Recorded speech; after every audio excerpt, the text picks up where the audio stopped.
This first incident happened to me when I was probably 11 to 13 years old, most likely 12. So we're talking mid to late 1980s here. I was a loner before high school. I did not have many friends. I was a tall but skinny kid during this time. And having lack of friends and it being the 1980s, other than video games and TV, we didn't have much in the way of entertainment. I would often get on my bike and I would just ride. One of my favorite places to go was a school called Serena Hills. I would only go there on the weekends when the school was closed. We lived in a suburb of Chicago called Chicago Heights, and it was pretty close to the house, 2 or 3 miles. I don't remember exactly how far it was.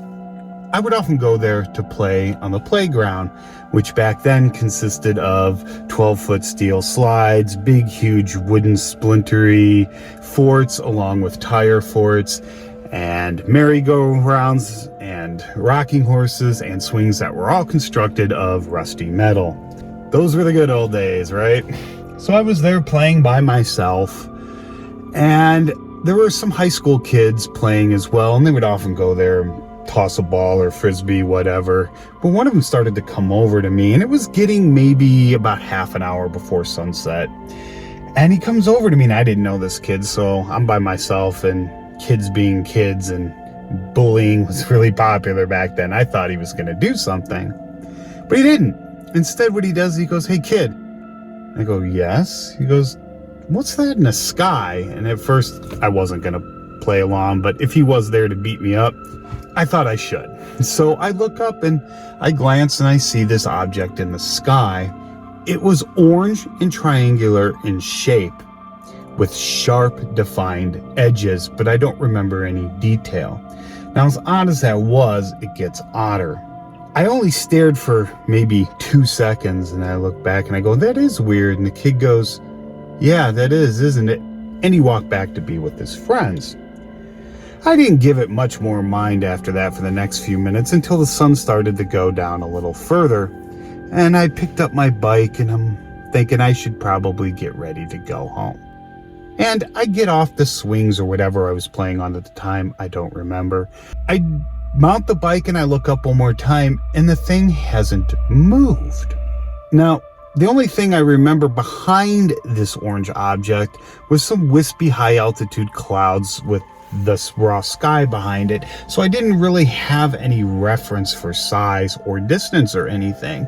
But the fact that it hadn't moved in that time kind of said a lot. At least I don't remember it moving. I should say that. I don't remember it getting closer, growing in size, or shrinking, moving away, or moving laterally closer to the horizon or away from it, or anything like that. I do remember it being pretty high in the sky to begin with. Now, for those of you that don't know where Chicago Heights is, it is significantly south of the 2 big airports in Chicago, O'Hare and Midway, but it is between that and the old Gary Airport, which practically isn't even used anymore.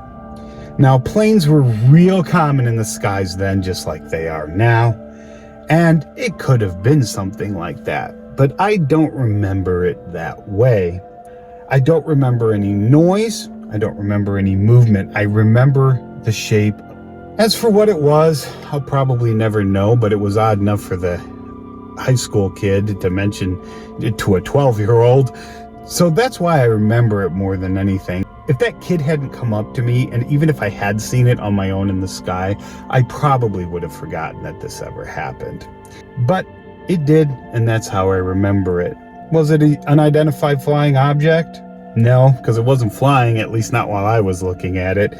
Was it an alien spacecraft? No, probably not. What was it? I don't know. I'm just telling you how I remember it, and that's all.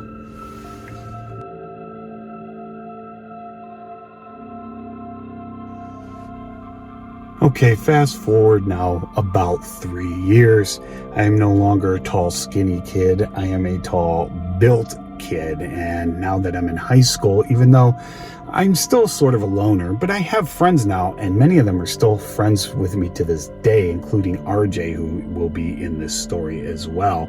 And it's been more than 30 years. But we were still riding our bikes around the neighborhood as we had, because we still got bored.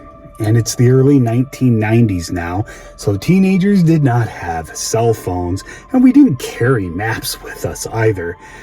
But this particular day, and I don't remember whether it was spring or summer, I don't think we were done with school yet. I do remember it being warm, but I think it was spring, and I'll come back to why I think that is. So me and RJ get on our bikes, and we decide to just go to a friend's house. I don't know why we didn't call first. We did have landlines then, but we decided to just go. And the sun was setting.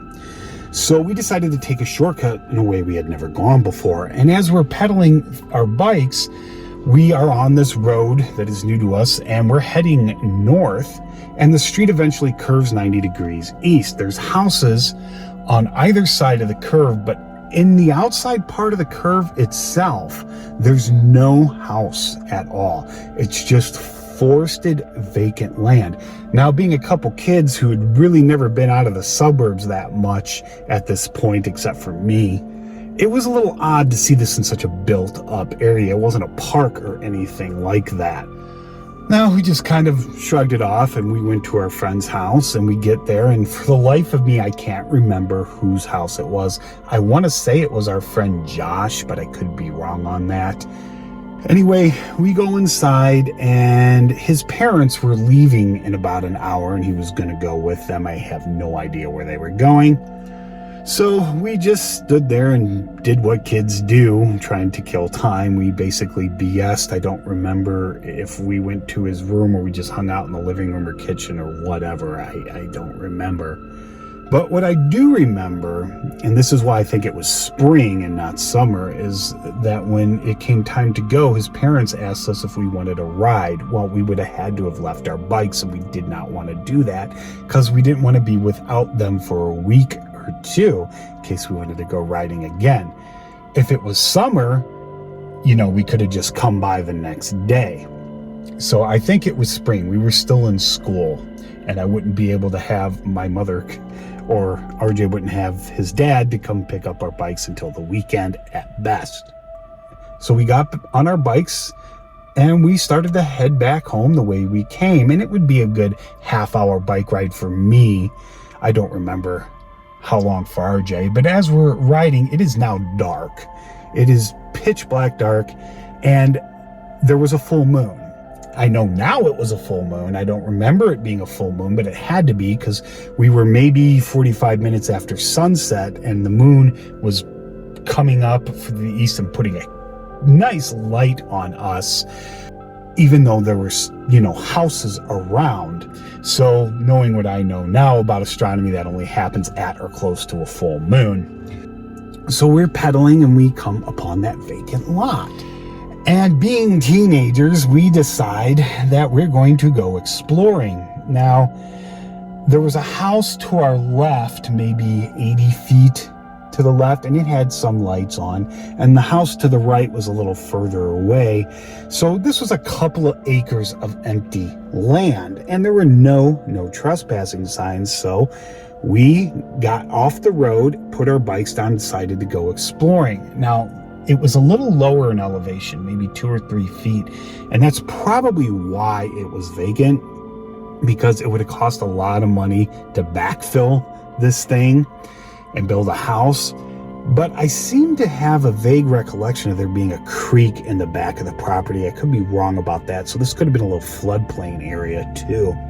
But anyway, we start going down, and we're walking, and at first it's not very dense, the woods, and there's no underbrush, or practically none. But as we get deeper in, there's a little bit of underbrush, but it's still pretty sparse. But the trees increase in density, and we get to a point where these two strong, thick trees compared to the much younger surrounding trees. And I'm just looking at the light shining from the houses and from behind us by the moon, and all of a sudden RJ points to something and goes, "Steve, you see that?" And I look, and I'm like, "Oh, you mean that white garbage bag in the distance over there between the two large trees?" And he goes, "Yeah, but I don't think it's a garbage bag. It moved." I'm like, Nah, dude, it's probably the light or the moon or whatever. And it had to actually been a clear night because I don't remember the moon being blocked, but I think it was a little bit windy at the time. I do remember some rustling of leaves. So I look at it, convinced that RJ's full of it, and all of a sudden I see it move, and it no longer looks like a garbage bag to me. I couldn't identify what it was. What I remember is this thing just morphing and beginning to, if you would call it, stand up. It didn't really have a form, and I don't even know if it was white, but it was definitely lighter than anything or surrounding it. And this late at night, your color vision is shot. But this thing just rose up from a blobular form on the ground into this almost humanoid type shape, but it had no features. There were no discernible arms, legs, facial features, or anything like that. And this all happened probably within a matter of 5-6 seconds at the most. And that was enough to send us running back to our bikes, basically freaked out, not knowing what to do. And we weren't the type of kids that got scared very easily. But we got back on our bikes, and we didn't stop pedaling until we got home. What was it? I don't know. Something definitely moved, at least from what I remember. I did say it was a little breezy. It could have been an empty garbage bag that the wind had picked up. Now, although we had lights coming from 3 directions, it was spotty and it was still relatively dark.